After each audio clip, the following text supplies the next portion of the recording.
someone who has written a story here. It's a long one. It says, I'm a newly born again Christian and would like to share my story of salvation with you. I was born in West Philadelphia and also raised there. I spent most of my days playing basketball on the playground, but also chilling out and relaxing. But then one day, a couple of guys who were up to no good started making trouble in my living area. I ended up getting into a fight, which terrified my mother. As a result, she sent me away from West Philadelphia to the most peaceful area of Bel Air. That's a fresh paper. Oh, okay. Fresh. Okay. And I think there's some Mongolians on the system. It's from a comedy show. Okay. You know what? Let me take this caller. Main streets of West Philadelphia, I never dreamed that I would even be able to own TV equipment to view a channel such as yours. What made this all possible for me was the loving embrace of my auntie stationed in Bel Air. It was there that I first caught a glimpse of your channel and knew from that moment on that my circle of trusted faces had grown substantially. Upon one of my many visits back to West Philadelphia before the recession hit, I visited the playground where I spent most of my days shooting some basketball, but also just chilling out and relaxing. I don't think that story is genuine. I think the guy is a clown.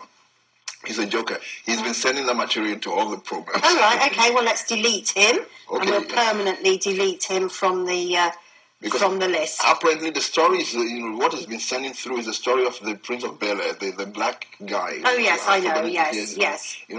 But he just wraps it up in a way to make it look like it's a true story. Okay, well, that's fine. I only read a fraction of it. All right. I'm getting quite good, actually, at getting rid of the rubbish, and I've already deleted 2 or 3. We'll just get Dan to sort out Bel Air. That were not genuine. That's absolutely fine. So it's gone, deleted from the system, and his email address will also be deleted from our system.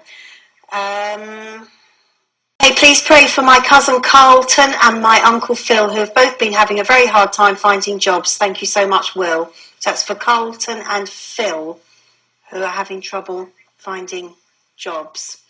Let me see. If you just cross off from that prayer list the people looking for a job, because that was a hoax email as well. It was a hoax as well, because they mentioned some strange names. That's right. And those names also. Yeah, so we'll scribble those on. In fact, I've had probably about 10 hoax emails, and I can actually delete them faster than you can write them, so they won't be read out. But if it causes entertainment to you, then do carry on sending them, because it takes me half a second to press the delete button and delete it. But it's fine. It's a snowy day. Probably very, very sad people who have nothing else to do with your lives. But I'm more than happy for you to send them. I'm not even reading them. I've actually got the gist of it now, and the delete button takes me about half a second to do. So just carry on. Okay. In West Philadelphia, born and raised on the playground is where I spent most of my days. Chilling out, maxing, relaxing, all cool and all shooting some b-ball outside of the school. When a couple of guys who were up to no good started making trouble in my neighborhood. I got in one little fight and my mom got scared and said, "You're moving with your auntie and uncle in Bel Air."